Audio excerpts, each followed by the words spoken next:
We've handpicked them. It should be really interesting to see all of these different styles and cross European players going head-to-head.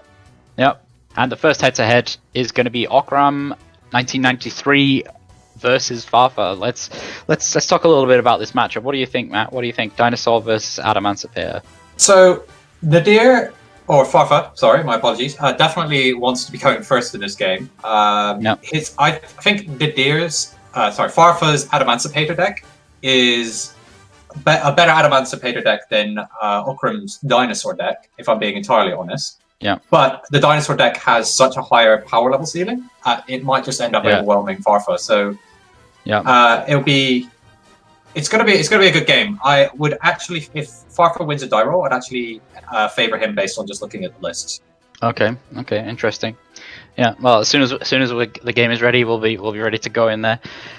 Is there any particular tech cards that you think, I mean, we'll be talking about this a lot throughout the day, but just in general, like the format, and are there any cards where you can really put in your main deck at no kind of cost to your own game plan that's just quite good in the format? I think that card is Nibiru. Because it just it controls a lot of the kills. In fact, it's warped the entire format around putting out some form of monster negation effect by your force summon. If you're going beyond that, you're just risking getting completely blown out. In fact, it's because Nibiru is so powerful. It's causing people to take extra looks at really powerful old cards like Herald of the Arclight, which has the ability to negate the effect. It also can cause a bunch of problems when your opponent's trying to send cards from a deck to the graveyard.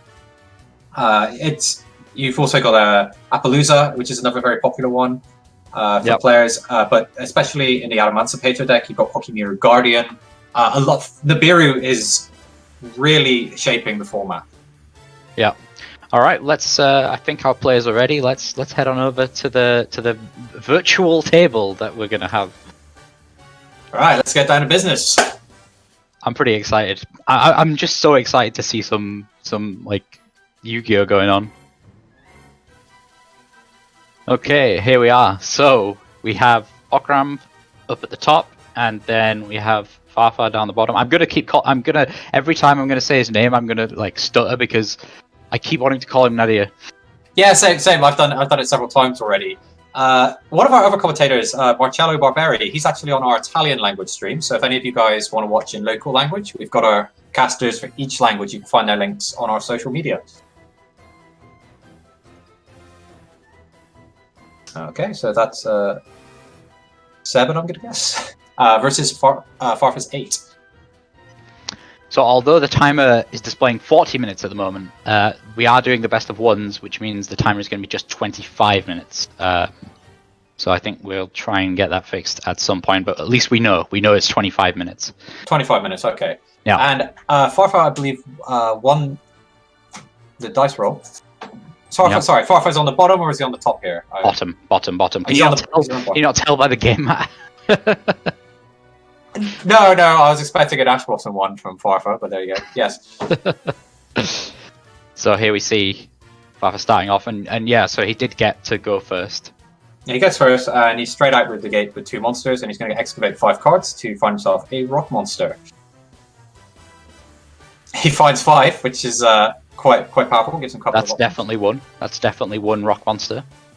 So what's the game plan here for the Adamantipator deck? What's the kind of end goal?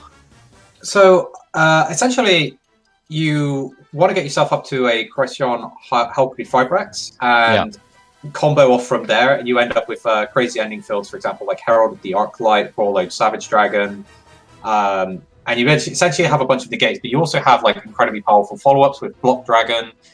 You've got Kokimiru Guardian acting as another negate as well. And as you can see, Nadir has just revealed some of his tech. In his deck, he's playing the Dragon Buster Destruction Sword Engine. So he'll end up equipping that to one of his monsters, which prevents his opponent from summoning from the extra deck. And then he'll end up with extra negates. So it's essentially a permission deck where he's going to prevent Ocram from actually resolving anything. Yeah. So there we go. There's the Herald of the Arclight, one of my favorite extra deck cards. As you can see, the Kokimiru Guardian and the Herald is now blanking the Nibiru. Ocram hasn't even picked up his cards, as far as I can tell. or at least he took a look and realized he's not playing any interaction other than the Nibiru, and now that's been blanked. So Nadir's going to get to go completely unimpeded with his combo. Yeah. And I think you're going to find that most games will get to the point where if Haiku Firebacks, crit pressure on Haiku Firebacks resolves on turn 1, the game will end on turn 3. That's how powerful this card actually is. Interestingly, Nadir has decided to not play the Mecha Phantom Beast Link monster, which, just try to remember the name of that card, but that's also another powerful engine that you can also bring it in, especially with Hulky Firebacks. Mecha Phantom Beast Auroradon, sorry. Yeah, so I mean, it looks here like Farfa has been able to. It's going to be what to do. It's going to be uphill for Ocram to get into the game following this, but it's not impossible. How consistent would you say this this Adamancipate field is with this deck? Is it fairly consistent? Yeah, it's incredibly strong. The excavation effects of all of your Adamancipators, with so many great options, makes it super consistent at doing this, and it doesn't get interrupted. Yep. I think one of the problems the Adamancipators have is actually playing into an established field is a lot harder. Yeah. With its cards. Yeah, I mean, to me, it's looking like the all of the Adamancipator effects. If you don't get the first one off to start excavating, then you're not going to go much further. They do have one of the reasons that they're so good actually is they have a really cute interaction with Nibiru. If they do get Nibiru'd, the researcher, Adamancipator researcher, can be special summoned if you control Rock Monster, and the token it gives you is Rock. Yeah, it's Rock. So then you can just carry on and combo straight over the top. Carry on your game plan straight over the top of it. Yeah. Here we see the Block Dragon. Yeah, Block Dragon. We're going to see it more than once today. This card is absolutely incredible. The very first time I saw this card, I was like, it's just a matter of time before this becomes like a focal point of the format. This card is great. It hurts me inside that it is so good now because you've been going on about it. You laughed at me when I first talked to you about this card. This original concept. You're like, this card will never be good, Matt. And I'm like, no, just wait for it. Just wait. That's what you were saying to me. But it was funny because every single new set we had, you were saying, this is it. It's time. This is Block Dragon's Day. This is Block Dragon's Day. Yeah, every single time. So when Block Dragon is sent to the graveyard, it will allow you to search for 8 levels worth of monsters, which would be 2 Adamancipators, level 2s, and then also Gigantes. Which is essentially free in this deck, right? Because you're playing so many targets for it to be able to just banish and summon. Yeah, absolutely. And then this gives additional follow-up plays.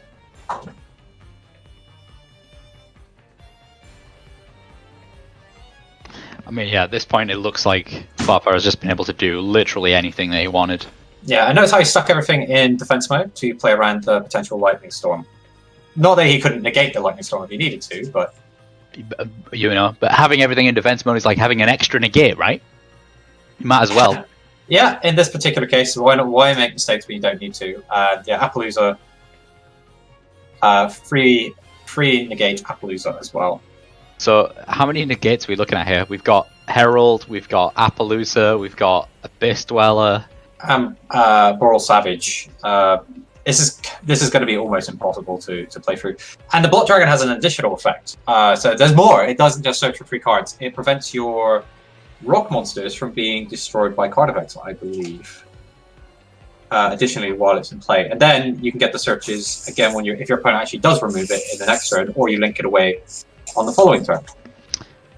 So here we see the Abyss Dweller.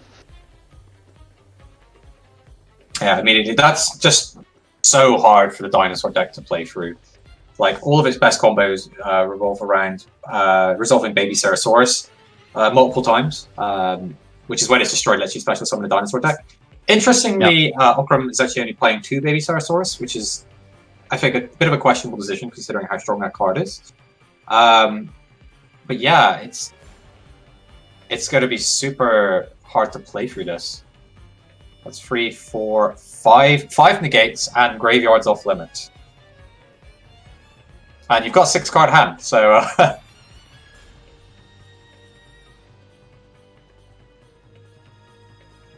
I'm not entirely sure what's happening because we don't have audio, but has he rage quit? That's the question. Hard to tell. I wouldn't assume that. I wouldn't assume that. He might be having a good. He might be in the tank thinking about how he plays through this. Yeah. Which I have to assume is going to be some form of ultimate conductor Tyranno open attacking, but even then, that just feels horrible, and he's going to get obliterated on the next turn.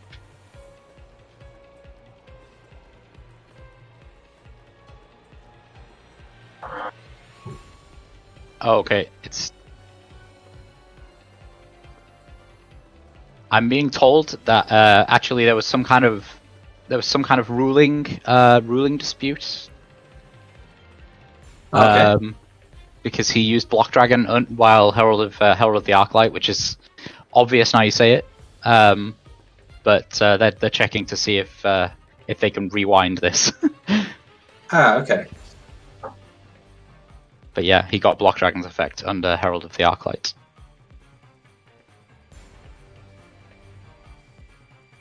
I think also the Foolish Burial was done under the Arclight as well. So we're going to have to go back quite far.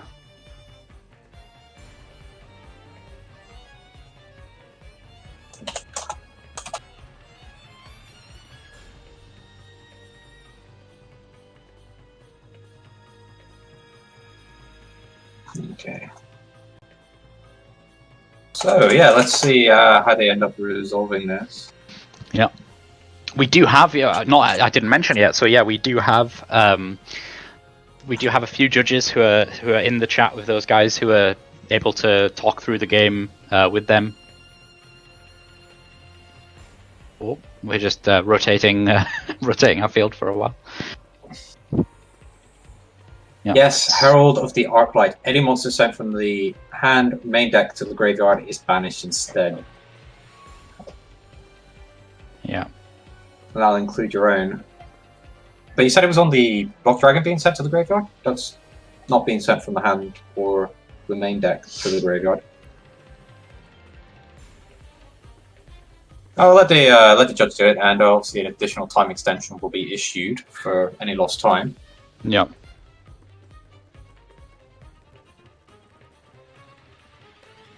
Yeah, if the Foolish Burial earlier, right? If you foolish the Block Dragon should have been banished by the Herald. That's a massive issue, right? Because then you've got your free searches. That was the Gigantes that was then used to make the Abyss Dweller. Yeah. Oh yeah, that's going to be difficult to rewind that. Yeah, I think our judges are saying that it is too far back, so they're gonna accept the game state. I think if the game state gets accepted, Ocram's probably going to concede. Yeah, probably. If I'm entirely honest, but yeah, no, I see it. That's actually one of the things that catches you off guard. Remembering all of the combos is actually the things that catches you out is all the restrictions that you get placed under whilst performing all of these combos. Like, you can only summon a light blue monster, and you're like, okay. So what if it's turquoise? And you're like, no, a turquoise is not a light blue monster. So put that back. You start overlapping lots and lots of these little extra rules onto the rest of your turn. Yeah.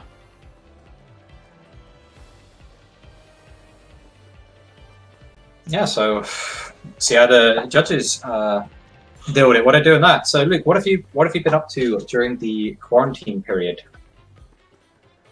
Not a lot, really. It's a real short answer. Not much, because you're in the house.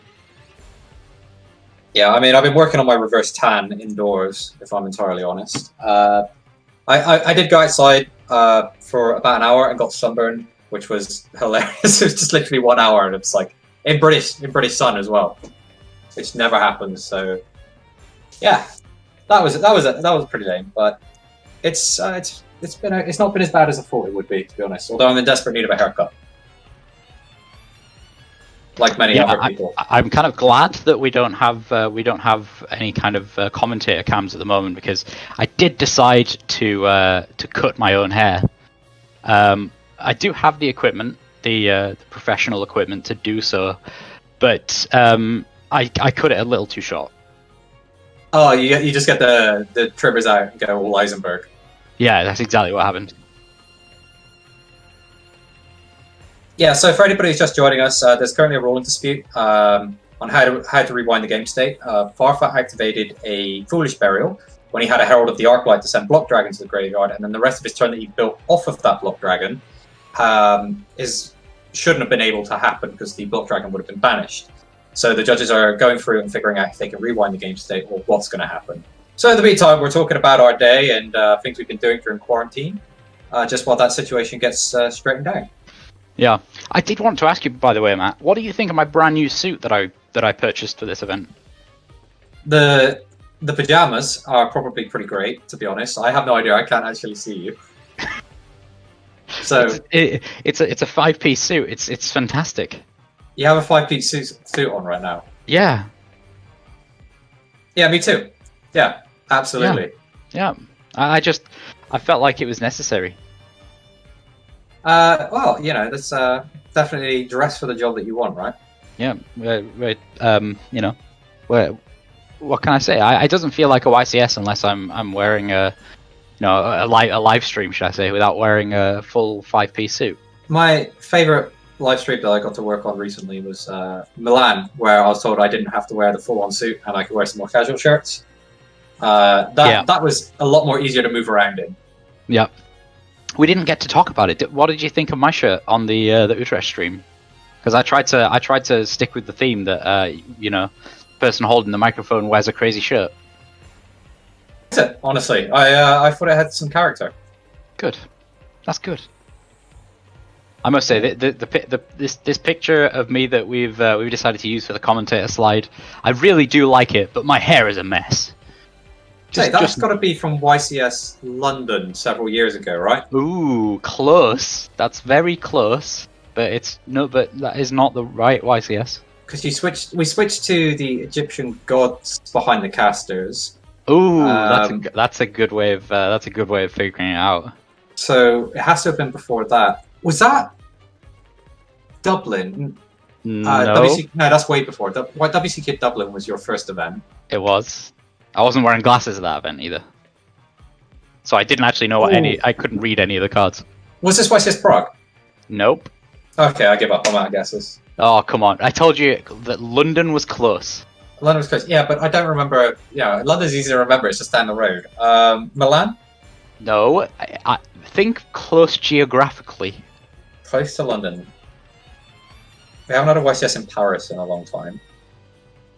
No. I think even more closer to home. Oh, YCS Liverpool? Yeah. I just thought you'd forgotten entirely about this YCS. I hardly think the North is close to home. Well, for me it is. Yeah, that's true. Yeah, this was YCS Liverpool, and I remember that we had Thomas Rose win with the 50 card. It was 50 or 60. 50. I think it was 50 cards. 50 card Burning Abyss. And his reaction was when we were asking about it. He simply said, "There were an extra 10 cards that I wanted in my side deck, so I put them in my main deck." Thomas Rose is a fantastic player. He's probably one of the best players in all of the European territories, to be honest. He's been very close to getting to the points playoff race to go to Worlds. Had he actually made it into that points playoff, I'm pretty sure he would have competed. He's an incredibly strong player. Yeah. And he's very good at creating off the beaten path decks, or at least he's like focused on Burning Abyss for a very long time and didn't jump onto the newest and brightest thing. And actually, he contributed to a lot of players moving on to Burning Abyss during that WCQ season when he won the UK National Championships with it. Yeah. Dinka Boy is another player that is very similar to Thomas Rose in that sense. Yeah, I think that, yeah, for sure. Thomas is really, really good at building. I always think that people are kind of, they can never probably just me who can't be good at both, but I think that, you know, there are some players who are just really good at one or the other, like execution or deck building. Like there's some people who can just theory craft decks so well. There is a definite skill to that, and this even goes beyond just deck building. Is you've got the refining period as well, right? Like, there's one thing putting together a concept, and then really optimizing that concept. I think is like the next level skill to go through, because you go through like almost like cut and paste deck building, which is like, hey, this card does something when I draw a card, so I want to play all the cards that let me draw cards and cards that benefit from drawing cards. You know, and that's going to be largely a mess, and it's sort of figuring around which bits of the combo actually are relevant and which ones actually increases your chances of winning, and then you go into that next step of like, how do I make sure that happens more frequently? Yeah.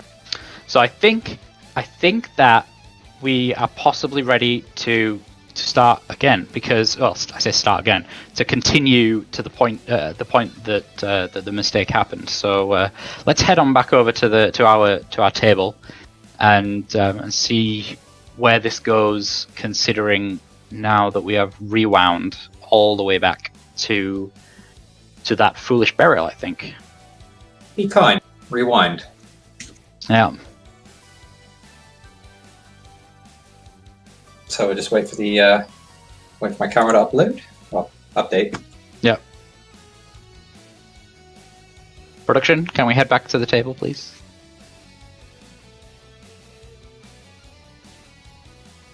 Don't think we can. Bear with us, guys. This is a bit of a new experience for all of us here, and we'll try and get straight back into dueling action as soon as possible. Here we go. And we're back. And we're back. Yeah, so we've gone all the way back to Foolish Burial. Has the Foolish Burial's been played, and it's been forced resolve with the Block Dragon, which will then banish the Block Dragon. Yep. Oof. That is rough. I'd still say that's a pretty reasonable field to be with, but that's just going to massively hinder the rest of Farfa's setup, which could be could give Okram the opening he needs. Yeah.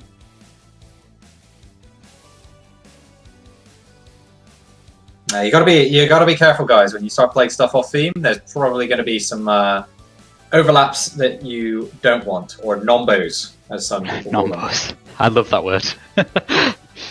Yeah, it's certainly interesting, because you know, I mean, you know, I've played other card games where you know, you can do this kind of not as flexibly as in Yu-Gi-Oh, where you can play the kind of, you know, off theme support, shall we call it. And it is really interesting that in Yu-Gi-Oh we have this ability to play kind of anything we want, and yeah, it's very unique that if you're able to find the right mix between kind of on theme and off theme support, that you get, you know, crazy decks that can do this kind of field. But in other games you just don't seem to get that. You get a very limited amount of off theme support that you can put in your deck. Yeah, so it's essentially taking a lot of established engines and then building a race car out of them, and it's finding the right combination of engines to give you everything that you need to get around the track. That's the way I look at Yu-Gi-Oh deck building. Mm-hmm. So we now have two negates on field and graveyards off limits, which is still quite a strong setup, but nowhere near as powerful as what Farfa could have done had he Foolish much earlier in the turn.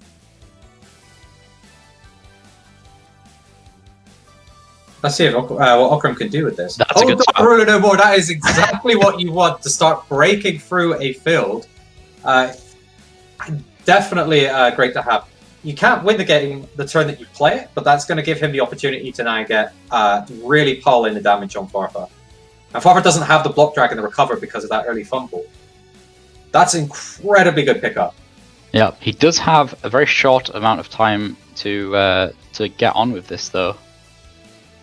We just reissued a bunch of time, didn't we? From yeah, I'm not totally sure about the time at the moment, but we'll see. Our judges will deal with it as they did with that epic rewind. Yeah, I think it was only. I think Farfa's total took like maybe 7 minutes. So okay. the rest of the clock. Miscellaneous Saurus is arguably the best card in Advanced Constructed right now. It's just so powerful, being able to protect all of your dinosaurs from card effects, and also having a banish from the graveyard effect. And one of the reasons that makes the Adamatador and Archosaur so powerful, you can just banish the Miscellaneousaurus because it's level 1 and grab it. So it actually changes the category from to make it a true the Adamantosaur a great starter extender card. Yeah. I just want to note here, because people might be wondering that, you know, Ocram is kind of playing in kind of a strange way when he's looking at his cards. He is playing on a table that's about a meter above where he is. So, because to get the camera perfect for us. So he is playing on a very strange setup right now, just so that people, if they wonder why he's kind of holding his cards in such a strange manner. Oh, is he standing up? Yeah, he's actually stood up right now. Standing desk. Yeah, well, I wouldn't call it a desk, but yeah, for sure. He had to do some pretty creative stuff to get his game mat on the screen. I know a bunch of people a while ago were talking about how standing desks were like super good for you, but I'm pretty sure I heard somewhere recently that all the people that were doing that just now have different problems. Yeah, I mean, they would have had just sitting down. Yeah, I think that's the thing, right? I mean, just in general, like as human beings, we're not really meant to just be like sat or stood in a single place. It's not exactly any woolly mammoths for me to go out and hunt these days, is there? Like just going to my local supermarket and buying the mammoth is about as manly as that gets. Yeah. Just why have I got this image now of you dressed in like a full fur outfit, like some kind of Viking with a massive spear walking into Iceland, just like where? Bring me meat. Actual funny fact. A long time ago, I worked for a different company, and I was working on some of their marketing activities. I had to demo a new product, which was it was a card game, but it was based on dinosaurs. And I remember when I got there, and they told me I had to dress up in like a caveman outfit, and I was like, "Are you serious?" Because this was not in the brief before I got there. And they're like, "Yeah, sure. And you need to take your trousers off as well." And I was like, "You can't be serious." So I just stood there, and I was with this other guy who I used to work with, and he was like really into it. And he was just shouting out, "These fossils are colossal!" to get people over to our stand. I'm just like, I hope no one I know actually sees me. And then somebody else going to university with just came by, said, "Oh, hey!" Took a photo, went, "See you on Monday!" And I'm like, great. This sucks. Right, well, thanks for that very... tangent of my life. Ocram ends up being forced to pass because there's so many restrictions and negations. And now Farfa can go ahead and press through. We did see Ocram add the Ultimate Conductor Triano to his hand. So that could give him potential follow-up if he can survive this turn. But that may be pretty tricky. We'll see.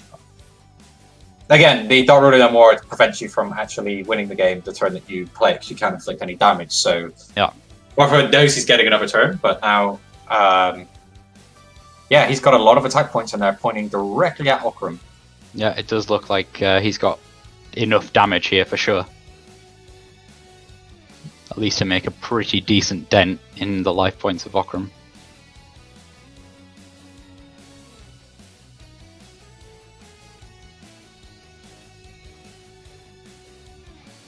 So I feel like even after that epic rewind, Farfa's Field was still pretty amazing.